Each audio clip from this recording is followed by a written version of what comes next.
Happy New Year! I just wanted to show you guys how I do my compost pile. I use my compost pile to fertilize the garden in the spring when I do my garden, as well as when I start my seedlings. I use the dirt from the compost pile to start my seedlings. I'll dump it in a cup of where I start my seedling, and I use that, as well as I use a nitrogen fertilizer. It's a organic fish fertilizer. I'll show you that in another video, but today I just wanted to show you how to start a compost pile. You need browns and greens, so like browns would be your grass clippings and your leaves and your twigs. You'll put that in there. I usually do like a base of soil. If you don't have a whole lot of soil, you can get some potting soil and put that down first, and then put some grass clippings, and you can do pine cones, but they take longer to break up unless you like shred them or put them in a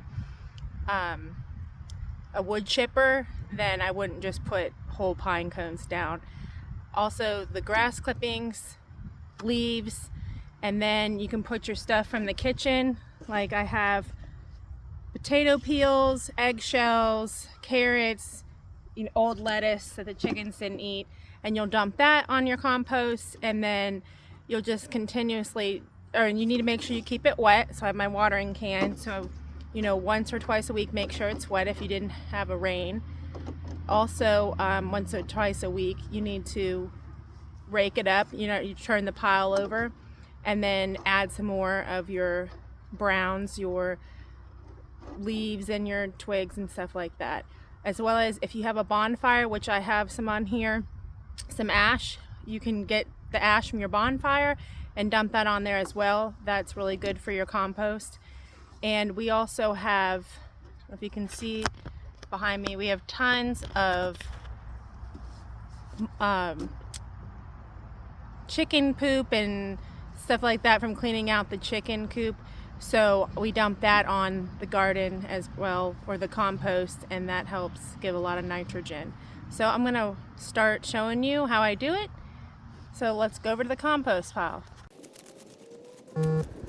Here I'm adding chicken poop and ash from the bonfire onto the compost pile. Now I'm dumping scraps from the kitchen.